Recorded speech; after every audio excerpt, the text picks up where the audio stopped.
नमस्कार, मी स्नेहल. पुणे प्राईम न्यूजमध्ये आपलं स्वागत. शिरूर लोकसभेच्या लोणी काळभोर मतदान केंद्रावर नागरिकांनी सकाळपासूनच मतदानासाठी मोठ्या प्रमाणात रांगा लावल्या होत्या. यावेळी मतदान केंद्रावर मोठ्या प्रमाणात गर्दी झाली होती. मात्र मतदानासाठी आलेल्या नागरिकांना त्यांचे नाव शोधण्यासाठी तारांबळ उडत होती. भल्या मोठ्या याद्या तपासल्यानंतर 15 ते 20 मिनिटांच्या नंतर नाव आढळून येत होते, तर काही जणांचे नाव मतदान यादीतून कट झाले आहे. त्यामुळे काही नागरिकांना आपल्या मतदानाचा हक्क बजावता आला नाही.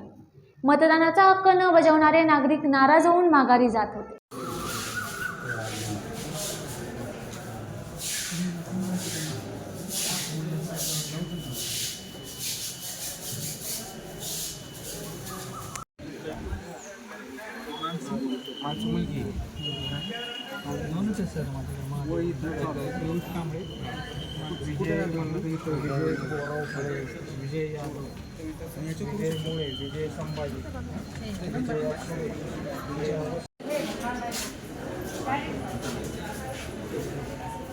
पाहत राहा पुणे प्राईम न्यूज. धन्यवाद.